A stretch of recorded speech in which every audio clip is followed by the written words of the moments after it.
Fala galera! Começando mais um Papo Reto com Jesus. E o tema de hoje é religiosidade versus libertinagem? Faz um tempo que Deus tem falado comigo muito forte sobre religiosidade. Eu comecei a entender que tinham várias coisas que eram religiosidade. E eu olhava, poxa, isso é religiosidade? Eu não percebia. Isso que eu pratico é religiosidade, isso que eu tenho comigo é religiosidade, eu não percebia. Só que daí começou a me vir a questão. Tá, peraí. Mas e a libertinagem? E a melhor forma que eu consegui entender o que é libertinagem e o que é religiosidade está lá em Lucas, capítulo 15, onde fala sobre o filho pródigo. Sim, nós conseguimos ver tanto a religiosidade quanto a libertinagem nessa passagem. Vamos ler? E Jesus disse: um homem tinha 2 filhos. Certo dia, o mais moço disse ao pai: Pai, quero que o Senhor me dê agora a minha parte da herança. E o pai repartiu os bens entre os 2 filhos. Poucos dias depois, o filho mais moço juntou tudo o que era seu e partiu para um país que ficava muito longe. Ali, viveu uma vida cheia de pecado e desperdiçou tudo o que tinha. Esse é o exemplo mais claro que nós temos de libertinagem. O filho pródigo, aquele que se perdeu, foi porque ele quis sair debaixo das asas do pai, das regras do pai, do que o pai lhe pedia, para viver da sua forma. Mas a questão não era ele ser independente do pai, é que ele queria viver uma libertinagem. Aquele pai que demorou anos, quem sabe, para conseguir toda aquela herança que ele dividiu para os filhos, aquele filho em pouco tempo gastou tudo, da forma que ele quis. Ele conseguiu gastar tudo. O rapaz já havia gastado tudo quando houve uma grande fome naquele país, e ele começou a passar necessidade. Então procurou um dos moradores daquela terra e pediu ajuda.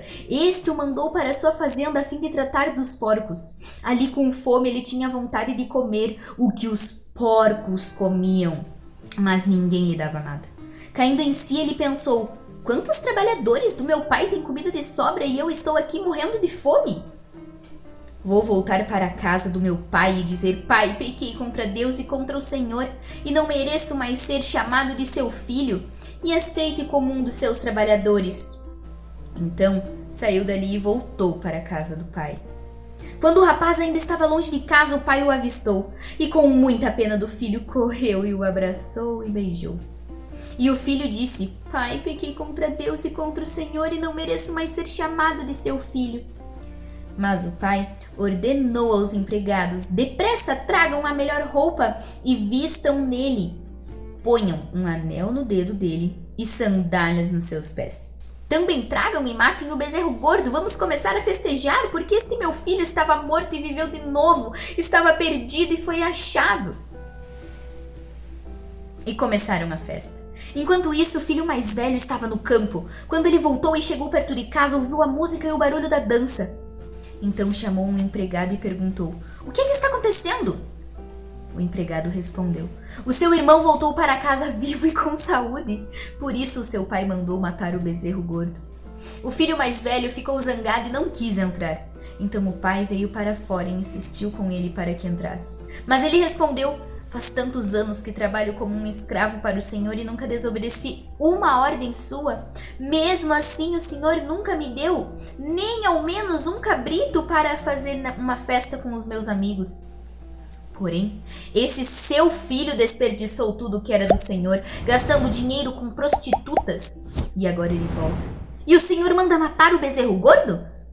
Então o pai respondeu: meu filho, você está sempre comigo e tudo que é meu é seu. Mas era preciso fazer esta festa para mostrar a nossa alegria, pois este seu irmão estava morto e viveu de novo, estava perdido e foi achado. Peraí, Jenny, não tô conseguindo acompanhar o teu raciocínio.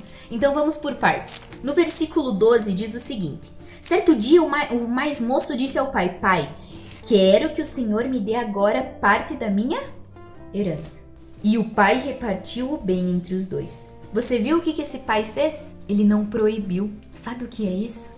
É a representação da graça de Deus sobre a nossa vida. Nós temos um pai que não nos proíbe. Ele nos dá o livre-arbítrio. Porém, ele não pode impedir que as consequências do que escolhemos nesse livre-arbítrio venham à tona. Deus é como esse pai. Quando nós pedimos, quando a gente chega para Deus e diz, poxa Deus, eu não quero viver dessa forma. Ele diz, tudo bem, está aqui. Eu não posso te obrigar, porque eu sou um pai de amor. Eu sou um pai de amor. Aqui o pai poderia ter dito, tu tá doido? Eu vou dar minha herança pra ti se eu sei que tu vai largar tudo? Mas não foi isso que o pai fez. Ele repartiu com os 2 filhos. E então no 13 nós conseguimos ver o puro exemplo da libertinagem. Poucos dias depois, o filho mais moço juntou tudo que era seu e partiu para um país que ficava muito longe. Ali, viveu uma vida cheia de pecado e desperdiçou tudo o que tinha. Ele viveu uma vida cheia de pecado e desperdiçou tudo o que tinha, tudo aquilo que o pai levou anos para adquirir. A libertinagem é você querer fazer tudo sem nem pensar. Porque quem, em sã consciência, que gastaria todos os seus bens? Qualquer pessoa que hoje ganhasse uma fortuna, iria pelo menos querer guardar um pouco para dar um jeito, seja investindo em bens materiais que iriam depois gerar valor, mas daria um jeito de gerar lucro com aquilo. Qualquer pessoa pensaria isso. Mas a libertinagem é o que deixa cego.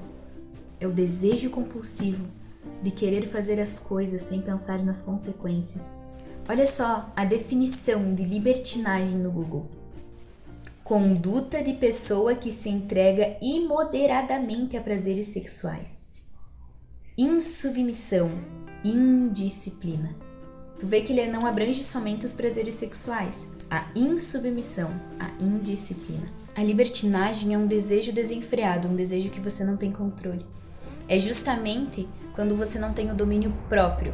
A Bíblia nos ensina que nós não podemos deixar que nada nos escravize. Tá, Jenny, mas nada me escraviza. Eu não sou viciado em pornografia, eu não tenho vícios alcoólicos, eu não sou viciado em drogas, eu não tenho nada disso. Tá, mas você consegue ter controle pelos desejos compulsivos que você tem? Como, por exemplo, por uma comida específica? Você consegue ter controle pelo quanto doce que você come ou você não consegue ficar um dia sem comer porque parece que você vai morrer?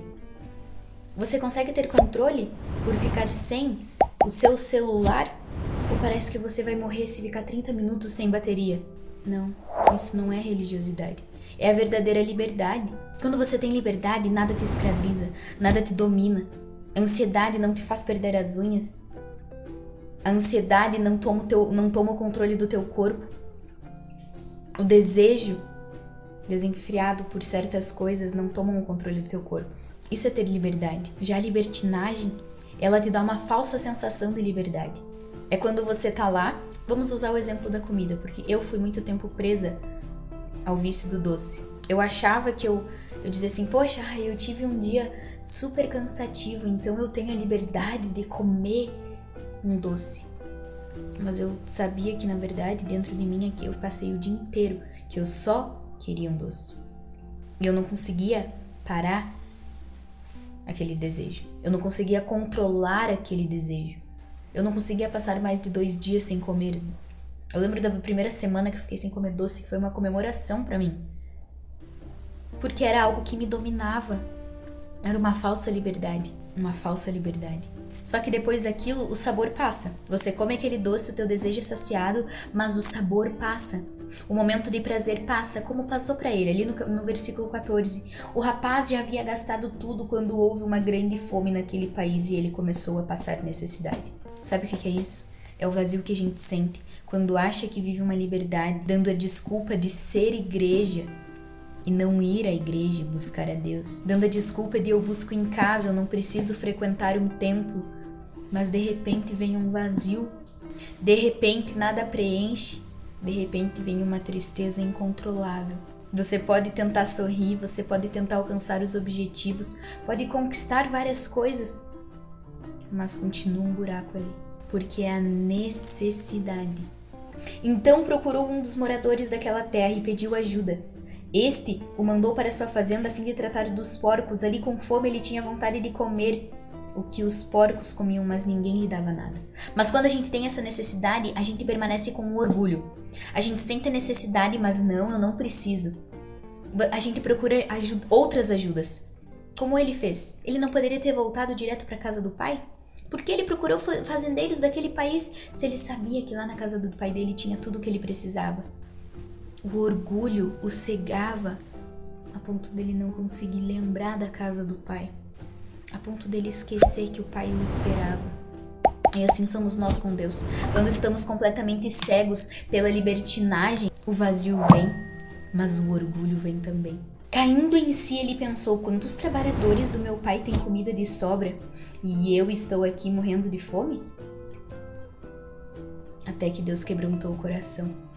Até que esse coração de pedra se transformou num coração de carne. Mas quando ele cai em si, ele lembra da casa do pai. E quando ele lembra da casa do pai, ele decide voltar. O arrependimento vem. E ele diz: cara, eu não sou digno de ser filho. Eu quero voltar como servo. Eu quero voltar como trabalhador, porque os trabalhadores da casa do meu pai estão melhores do que eu. O que é? Ele reconhece que ele não é digno de ser filho. É assim que somos nós.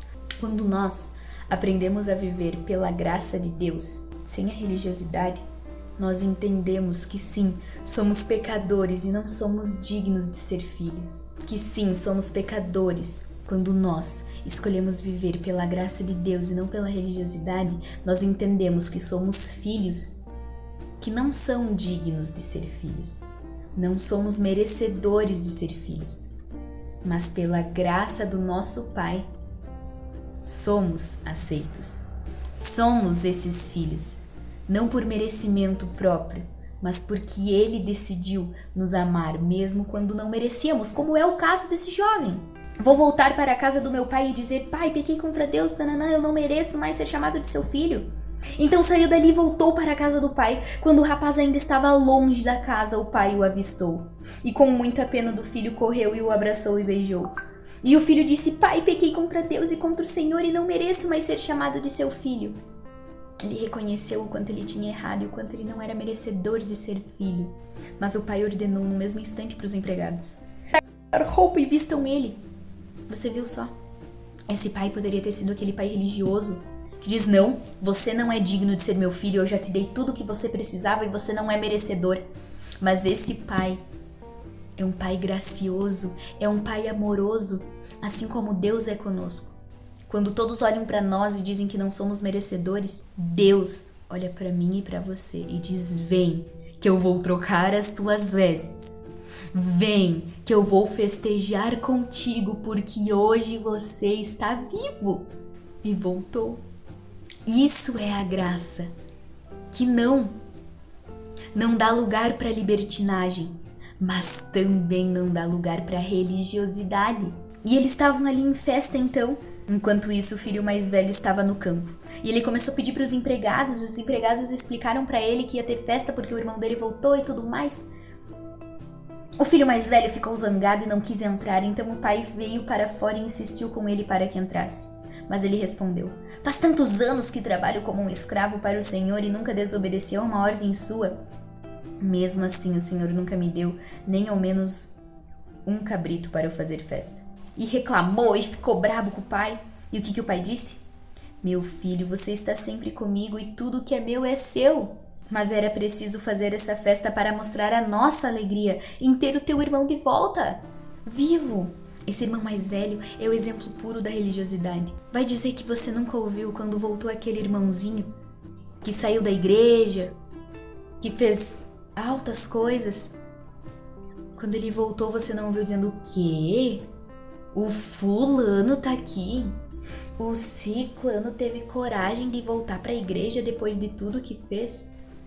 Precisou de coragem mesmo para conseguir encarar comentários como esse. Essa é a total representação da religiosidade. Então, se hoje você tá com um pensamento assim sobre alguém, repreende isso aí, tira do teu coração e para de ser esse religioso. Para de ser esse religioso, porque a tua religiosidade pode sufocar almas.